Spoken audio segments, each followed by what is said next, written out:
श्री शिवाय नमस्तुभ्यम। स्वागत है आपका श्रावण मास की अमृत बेला में। आज श्रवण करेंगे श्रावण मास महात्म्य अध्याय 27 श्रावण मास के अन्य कार्य। सनत कुमार, श्रावण मास में मनुष्य को जो अन्य कार्य करने चाहिए उनको सुनो।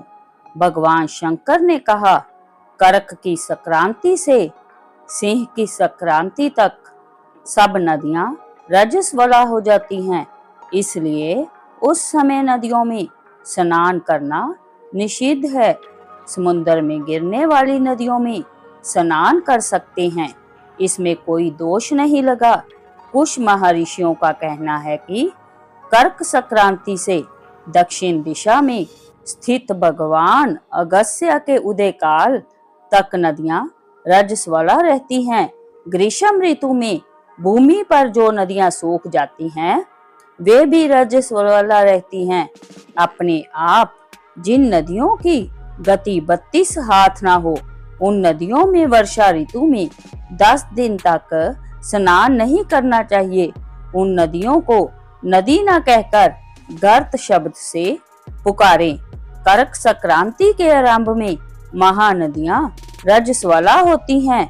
जिस प्रकार स्त्रियां 3 दिन तक अपवित्र रहती हैं, उसी प्रकार महानदियां भी 3 दिन तक अपवित्र रहकर चौथे दिन पवित्र हो जाती हैं। गोदावरी, भगीरथी, वेनिका, तुंगभद्रा, प्योष्ठी और तापी ये 6 नदियां विंध्य पर्वत के दक्षिण में बहती हैं। सरस्वती, जमुना, नर्मदा, गंगा, विशोका तथा वितसता ये 6 महानदियां विंध्य पर्वत के उत्तर में बहती हैं। कृष्णा, वंजरा, कावेरी और देविका ये 4 महानदियां कर्क संक्रांति पर एक दिन के लिए रजस्वला होती हैं। कर्क संक्रांति से गौतमी नदी 3 दिन रजस्वला रहती है। सरस्वती, पलक्षधारा, जमुना, भागीरथी, नर्मदा, सरयू, सिंधु, सती, चंद्रभागा ये 9 नदियां और नद नाम से विख्यात सोन, हिरण्य, सिंधु, कोकिल, शतरदु, गरगर, अहिर्त ये 7 नदियां पवित्र रहती हैं। ये रजस्वला नहीं होती। सरस्वती, जमुना, गंगा, धर्मद्रवा ये नदियां सब काल में गुप्त रजो दोष वाली होती हैं। ये हमेशा पवित्र रहती हैं। नदी के तटवासियों को रजस्वला जन्म पाप नहीं लगता। गंगा जल में रजोदृष्ट जल मिलने से पवित्र हो जाता है। श्रावणी, उत्सर्ग, प्रातः स्नान, विपत्ति के समय, चंद्र और सूर्य ग्रहण के समय रजो दोष नहीं होता। अब मैं सिंह की संक्रांति पर गो प्रसव के फल को बताता हूँ। सिंह का सूर्य हो जाने पर जिसकी गो ब्याही हो, उसकी 1 मास में निश्चय ही मृत्यु हो जाती है। उस समय की गो प्रसव की शांति का उपाय सुनो, जिसके करने से मनुष्य सुखी हो जाता है। उस गाय को ब्राह्मण को दान कर देना चाहिए।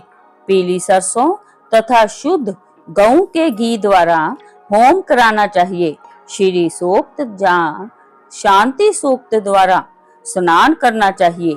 घी और तिल की 1000 आहुतियां देनी चाहिए। सिंह राशि में सूर्य के आने पर गऊ ब्याही हो तो अनिष्ट की संभावना प्रबल होती है। उसकी शांति के लिए अस्यावाम से तथा तद विष्णु मंत्र से तिल घी द्वारा 108 होम करने चाहिए तथा मृत्युंजय विधान द्वारा 10,000 हवन करना चाहिए। ऐसा करने से मनुष्य को किसी प्रकार का डर नहीं सताता। यदि श्रावण मास में घोड़ी ब्याही हो तो शांति यज्ञ करने से दोष मिट जाता है। अब तुम श्रावण मास में कर्क या सिंह की संक्रांति होने से शुभप्रद दान के संबंध में सुनो। करक से सूर्य में संक्रांति में घी, देनु का, सिंह की संक्रांति में सोने के शाप्ते का दान करना चाहिए। श्रावण मास में वस्त्र दान का बड़ा भारी फल होता है। श्रावण मास में भगवान श्री हरि की प्रीति के लिए साधक को गरी, घृत कुंभ, घृत देनु तथा फलों का दान करना चाहिए। अन्य महीनों की अपेक्षा इस महीने में किया गया दान अक्षय फल प्रदान करता है। मुझे इस महीने से अधिक प्रिय और कोई महीना नहीं है।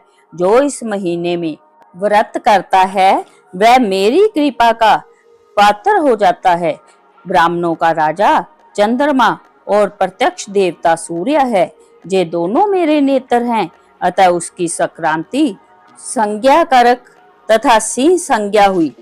मनुष्य को चाहिए श्रावण मास में प्रातः स्नान कर शिव पूजन करे और इस मास का महात्म्य तथा कथा भक्ति के साथ पूरे मास सुनता रहे। श्रावण के महीने में व्रत करने से 7 प्रकार की जो बंधाएं हैं उनको भी पुत्र प्राप्ति हो जाती है। इस महीने में भी श्री व्यास जी की भी पूजा करनी चाहिए। जिसने श्री वेद व्यास जी को प्रसन्न कर लिया उसने मानो मुझे प्रसन्न कर लिया। जो श्रावण मास का महात्म्य सुनकर भगवान वेद व्यास का पूजन नहीं करता, जमराज उसके कान काटकर बहरा बना देते हैं।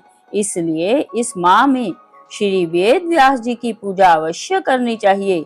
जो व्यक्ति भक्ति पूर्वक इस श्रावण मास के महात्म्य को पढ़ता, सुनता या सुनाता है उसको महान पुण्य की प्राप्ति होती है।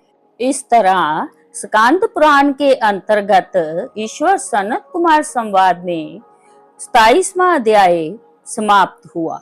प्रेम से बोलिए शिव शंकर भगवान की जय।